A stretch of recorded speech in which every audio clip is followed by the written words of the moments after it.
बिहार की सियासत एक बार फिर से नई करवट लेती नजर आ रही है। मुख्यमंत्री नीतीश कुमार के गुरुवार को राज्यसभा नामांकन के बाद बिहार की राजनीति 360 डिग्री घूम गई है। 2 दशक से सत्ता नीतीश कुमार के इर्द गिर्द सिमटी रही है, लेकिन अब उनके दिल्ली जाने का फैसला किए जाने के बाद नए मुख्यमंत्री का चुनाव करना है।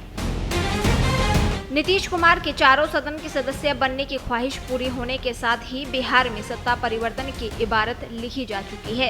हालांकि नीतीश कुमार का राज्यसभा जाने वाला ये बदलाव अचानक लग सकता है, लेकिन बीजेपी और जेडीयू के गलियारों से आ रही खबरें बताती हैं कि इसकी पटकथा बेहद सलीके से पिछले 1 महीने से लिखी जा रही थी। एक रिपोर्ट के मुताबिक इस पूरे घटनाक्रम की शुरुआत लगभग 1 महीने पहले नीतीश कुमार के बेटे निशांत को राजनीति में स्थापित करने की चर्चा से हुई थी। राजनीति से दूर रहने वाले निशांत हाल के दिनों में जेडीयू के कार्यक्रमों में सक्रिय दिखे। पार्टी के भीतर एक बड़ा वर्ग उन्हें नीतीश कुमार के गिरते स्वास्थ्य के बीच पार्टी को एकजुट रखने वाली धुरी के रूप में देख रहा था।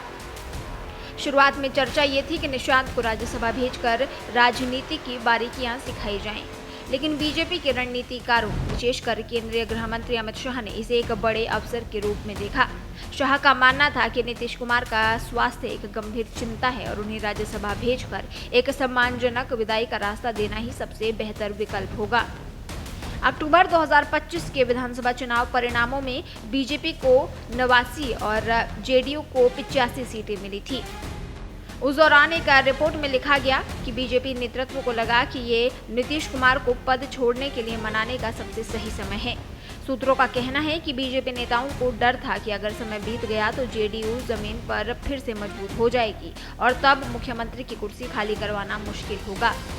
बीजेपी सितंबर 2026 तक का इंतजार करने के पक्ष में नहीं थी, क्योंकि तब तक जेडीयू अपने कोटे के मंत्रियों की संख्या बढ़ाकर और मजबूत हो सकती थी।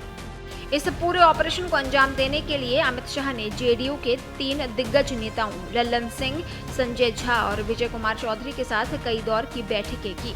विजय कुमार चौधरी ने ही अंततः नीतीश कुमार के सामने इस प्रस्ताव को रखने की कमान संभाली। फरवरी के आखिरी हफ्ते से इन नेताओं की नीतीश कुमार के साथ लगातार बैठकें शुरू हुई। बीजेपी ने नीतीश कुमार को उनके पुराने राज्यसभा जाने के सपने की याद दिलाई और ये तर्क दिया कि अगर वे अभी यानी कि अप्रैल में नहीं जाते हैं तो अगला मौका 2 साल बाद ही मिलेगा। नीतीश कुमार के परिवार को इस पूरे घटनाक्रम की भनक 3 मार्च को लगी, लेकिन तब तक बहुत देर हो चुकी थी। 4 मार्च को जेडीयू के सबसे वरिष्ठ मंत्री विजेंद्र प्रसाद यादव ने आखिरी कोशिश के तौर पर नीतीश कुमार से मुलाकात की और उनसे फैसले पर पुनर्विचार करने का अनुरोध किया, लेकिन राजनीतिक चक्रव्यूह रचा जा चुका था और नीतीश कुमार ने राज्यसभा के नामांकन पत्रों पर हस्ताक्षर कर दिए थे।